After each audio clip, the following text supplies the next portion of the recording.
Welcome. In front of me is a HUAWEI Nova Y90, and today I'll show you how you can go through the setup process of this phone.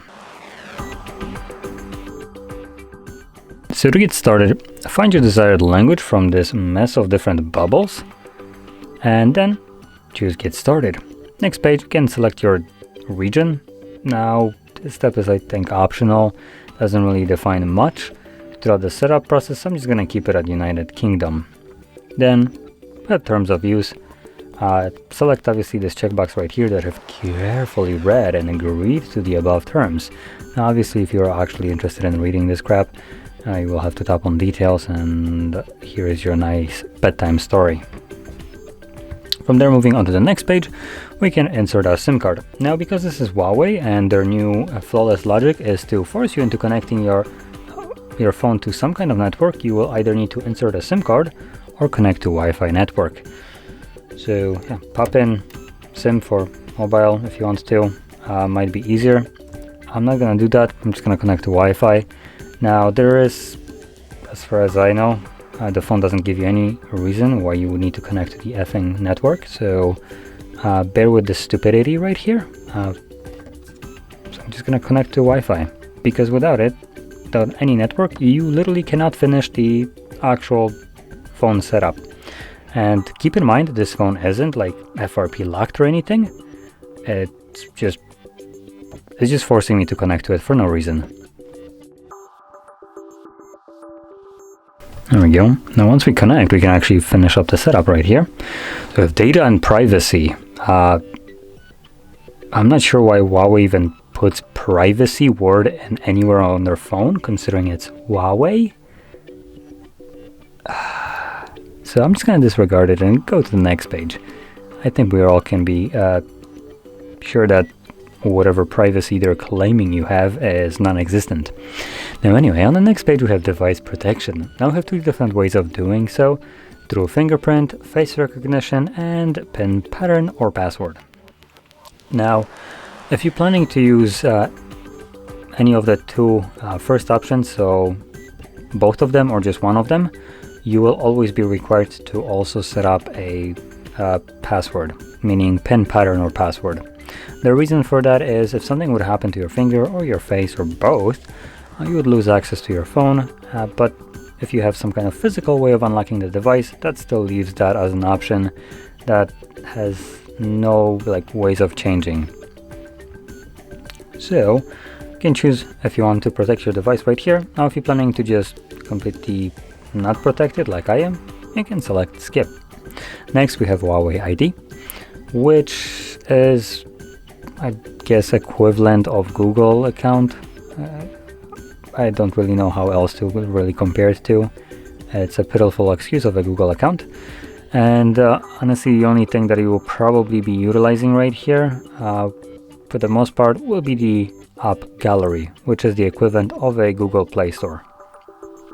Without the account, you won't be able to use this.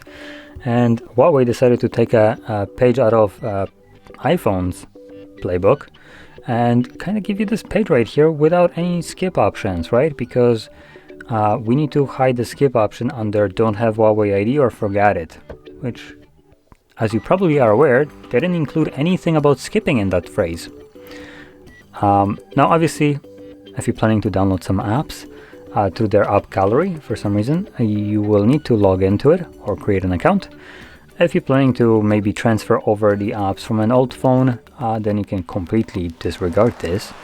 And obviously you can also download normal Android apps from the web browser. Again, completely disregarding Huawei ID. Now I will be skipping it, so obviously I'm going to press right here and then select maybe later and leave. Now this will then bring me to media services. So enable Huawei video services. Enable the service, you agree to the below terms. I guess you need to click on that text. Yep. So more reading. Now obviously you don't need to agree to any of these. If you want to, you can. Obviously I have no idea what you are or what you would be agreeing to, because that will require you to read the entire legal document, but I ain't got time for that. So So then next page we have HMS Care. So this is the Huawei Care, which again, comically, they use care and include in the same page personalized aids. You cannot go any wronger than that. Now, if you aren't aware of what that is, it's basically a spyware. Like, companies try to omit this, but it's basically spying on you.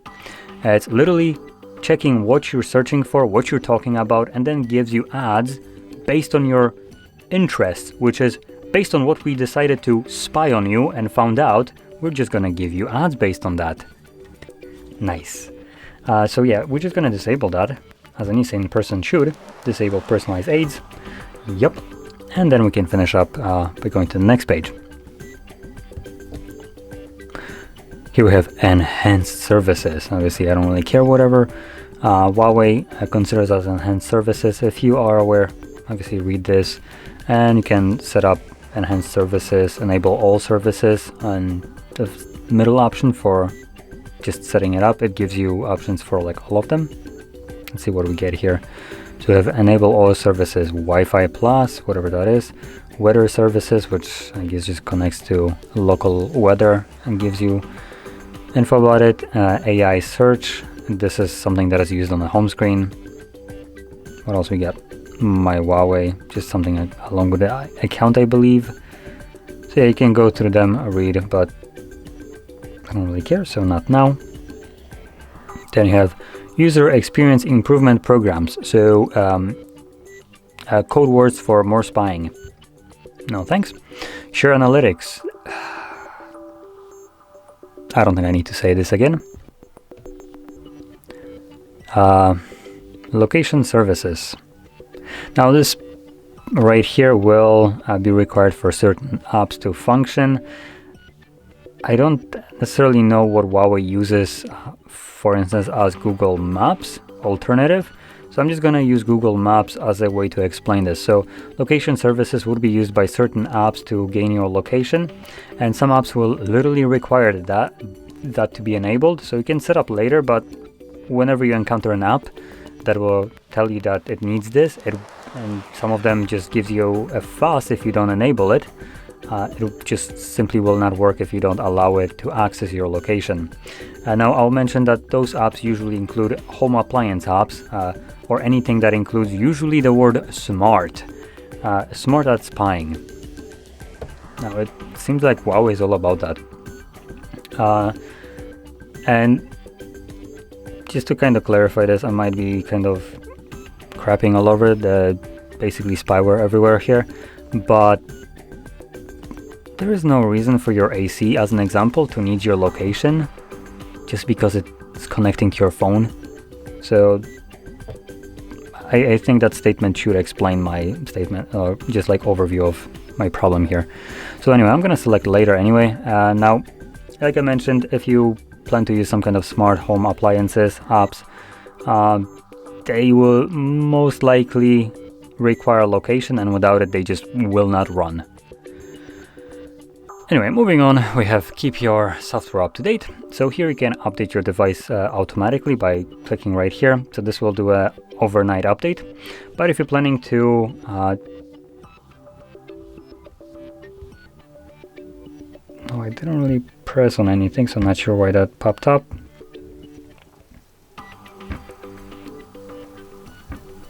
Where's the page? Okay, so it didn't really show up again. I just pressed on the display and it bombarded me with two options. Now, if you back out, you will see that there was a blue text somewhere like around here on the screen, which allowed you to basically not enable the automatic update. It's really easy to miss. So if you're planning to not enable the automatic update, you can press on that blue text and then select don't enable. Now, next we should be presented in this case with the data import. Now here we can import over obviously data from old phone. Now this is actually one of the nicer things about actually Huawei, which is they use their proprietary application called phone clone. So if you have a different phone that isn't actually a Huawei phone, you will need to go to the Play Store and download a phone clone, which I believe is still accessible in the Play Store. And this will allow you to then connect those two devices together using a hotspot. So one phone creates a hotspot, the other phone connects to that hotspot, and from there you can choose whatever data you want to move over to this phone. Now keep in mind that if you're connecting those two devices together, and for instance you have your old phone is a Samsung, this will only work one way, from Samsung to Huawei, using a phone clone. You cannot do it other way around for obvious reasons. Like Huawei wouldn't want you to make it easier to move out of their phone, obviously. Usually most of the companies have their own applications, but I will commend them. Huawei's version of it does work really well, and it allows you to even move over things like app data, so settings that are associated with the app. So if you, for instance, are logged into something like a WhatsApp, if you copy WhatsApp application along with the data, it will automatically be already logged into your new phone. So that is actually a really nice thing. Now, if you don't have a phone like that you want to move over, you can always do a backup or restore, more like from cloud, but this will be done through Huawei Cloud because we have no Google services on here. So you would need to first have a Huawei device to actually create that backup. So your old phone would need to be a Huawei. And another thing that I'll mention is you can set it up as new, and if you encounter some apps that aren't accessible in the app gallery, you can move them over at any time using the phone clone from an old phone. That it can have like a, let's call it a burner phone just for Google apps that you can download through Google but not through app gallery. Now, anyway, moving on to the next page, we have the navigation. So here, as just a navigation gestures, it automatically prompts you to learn them, and if you want to, you can use them. If you don't, you can disable them, I believe. And also can go through this by just kind of going through the animations right here, but you can also close this, and not, if you already know how to use them, you don't need to relearn it. And here we have the finish or change the navigation method. So if you're planning to use the buttons at the bottom, select it right here and select so, but I prefer gestures, so that's what I'm gonna stick with. Now, last thing last, we have the app gallery. It prompts us to install, I guess, some of the more common apps that are on app gallery. Now you can use that if you want to. I personally don't really care for any of them, so I'm just gonna do that. So I'm gonna select and then deselect all, go to the next page, which finishes up the setup. So anyway, this was a fairly lengthy setup, but if you found this video helpful, don't forget to hit like, subscribe, and thanks for watching.